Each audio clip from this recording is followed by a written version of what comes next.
বন্ধুসকল, আজি মই কোনো গাহৰি দেখুৱাম বুলি ভিডিঅ'টো বনোৱা নাই। আপোনালোকক এটা কথা জনাম বুলিহে ভিডিঅ'টো আজি বনালোঁ। যিহেতু আপোনালোকে মোৰ চেনেলৰ ছাবস্ক্ৰাইবাৰ হয়, মোৰ চেনেলটো আগবাঢ়ি যোৱাত আপোনালোকে সহায় কৰিছে যথেষ্টখিনি। সেই হিচাপত আপোনালোকৰো জনাৰ অধিকাৰ আছে যে মোৰ ফাৰ্মখনত বৰ্তমান এতিয়া কেনেকৈ চলি আছে, কি অৱস্থা হৈছে, তাকে জনাবলৈ মই আপোনালোকক এই ভিডিঅ'টো দিলোঁ। বন্ধুসকল, আপোনালোকে জানে এতিয়া আমাৰ ইয়াত মহামাৰী এটা চলি আছে যে কৰোণা ভাইৰাছ। তাৰ লগতে সেই ভাইৰাছটো শেষ নোহোৱাৰ লগতেই আহিলে এটা কি ASF এইটো আহিলে। বন্ধুসকল, এই বিপদৰ সময়ত বহুতৰে বহুতখিনি ক্ষতি হ'ল। কৰোণাত কিছুমানৰ বহুত ক্ষতি হ'ল আৰু প্ৰায় আমাৰ কৃষক বন্ধুসকলৰ আপোনাৰ এইটো কি কয় ASF যিটো নেকি আহিছে মহামাৰী, তাত বহুত আমাৰ কৃষক বন্ধুসকলৰ ফাৰ্মবোৰ খতম হৈ গ'ল, শেষ হৈ গ'ল। বহুতৰে বহুতখিনি ক্ষতি হৈছে, ডাঙৰ ফাৰ্মেই হওক বা সৰু ফাৰ্মেই হওক। তাৰ লগতে মোৰো বহুতখিনিয়ে ক্ষতি হ'ল। আমাৰ ইয়াত একচুৱেলি তেনেকুৱা একো ASFৰ প্ৰভাৱ পৰা নাই যদিও বাহিৰৰ পৰা বহুতখিনি গাহৰি সোমাইছে আমাৰ বেপাৰীবিলাকে।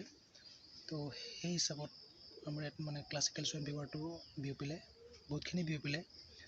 সেই ক্লাছিকেল চুৱাইন ফিভাৰ ময়ো বহুতখিনি বায়'চিকিউৰিটি মেইনটেইন কৰি ৰাখিছিলোঁ, তথাপি মোৰ ফাৰ্মতো ক্লাছিকেল চুৱাইন ফিভাৰ পালেগৈ। যিহেতু প্ৰথম পৰ্যায়ৰ ভেকচিন আছিলে, তাৰপিছত ভেকচিন কেৱল ৰিপিট আছিলে। কৰোণা ভাইৰাছৰ যেতিয়া প্ৰথম প্ৰকোপ পৰিছিলে তেতিয়া মোৰ ছেকেণ্ড টাইমৰ ৰিপিট আছিলে ভেকচিন ক্লাছিকেল চুৱাইন ফিভাৰৰ। যিহেতু কৰোণা ভাইৰাছৰ কাৰণে সকলোফালে লকডাউন, মানুহ ওলোৱা বন্ধ কৰিছিলে, এখন ডিষ্ট্ৰিক্টৰ পৰা আনখন ডিষ্ট্ৰিক্টলৈ যাবলৈ নোৱাৰিছিলে।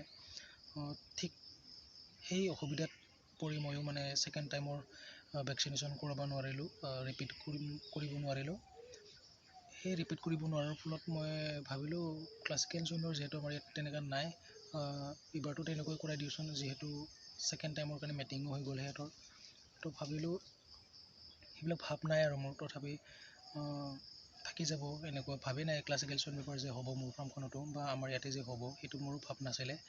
তেনেকৈ কৰাই দিলোঁ। যেতিয়া গাহৰিবিলাকৰ পোৱালি দিয়াৰ পিছত সিহঁতক যেতিয়া পোৱালিবিলাকৰ swine fever classical swine fever vaccination মাৰিব লগা হ'ব, তেতিয়াও মাকবিলাককো মাৰি দিম, তেনেকুৱা মোৰ মনত ভাৱ আছিলে।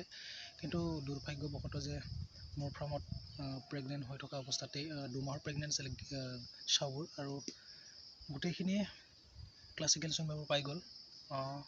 বহুতখিনি ক্ষতি হ'ল বন্ধুসকল, মনত বহুত দুখ আছে। তথাপি আপোনালোকৰ লগত কিছুমান অলপ শ্বেয়াৰ কৰিলোঁ আৰু বহুতখিনি ক্ষতি হ'ল। প্ৰায় 4জনী গিল্ট আছে চাউ আছিলে, সেইখিনি গোটেইখিনি মৰিলে। মোৰ যিটো ফাৰ্মৰ বৰ সেইটোও গ'ল। তাৰ লগতে পোৱালি যথেষ্টখিনি মৰিলে। 34 পিগলেটৰ 10টাই বিক্ৰী কৰিব পাৰিছিলোঁ, তাৰে 6টা যেনে তেনেকৈ বচাব পাৰিলোঁ, আৰু বাকীখিনি পিগলেটছ গোটেইখিনি মৰিলে। বন্ধুসকল, বহুতখিনি লছ হ'ল। মন ভাঙি যোৱা নিচিনা অৱস্থা হৈ গৈছিলে, যথেষ্টখিনি মন ভাঙি গৈছিল যে পিগ ফাৰ্ম কৰি বা মানে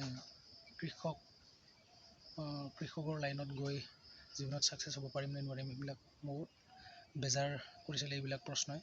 তথাপি বন্ধুসকল, মনত সান্তনা লভি আছিলোঁ। ওচৰে পাঁজৰে যিবিলাক মোৰ ভাল বন্ধু মোৰ লগত, সিহঁতে যথেষ্টখিনি সাহস দিলে যে চিন্তা নকৰিবি, এদিন ভাল দিন দেখিবা, তেনেকৈ বহুতখিনি সাহস দিলে। বন্ধুসকল, কি ক'ম, এয়াই মোৰ ভিডিঅ'। যথেষ্টখিনি বহুত দিন আগতে মৰিলে বাৰু গাহৰিখিনি, তথাপি দিম বুলি আজি ভিডিঅ'টো দি দিলোঁ। বৰ্তমান 6টা আছে, 6টাৰে এতিয়া বৰ্তমান আকৌ আগবাঢ়িবলৈ চেষ্টা কৰিম। সেয়ে আপোনালোকক ভিডিঅ'টো দিলোঁ। ধন্যবাদ বন্ধুসকল।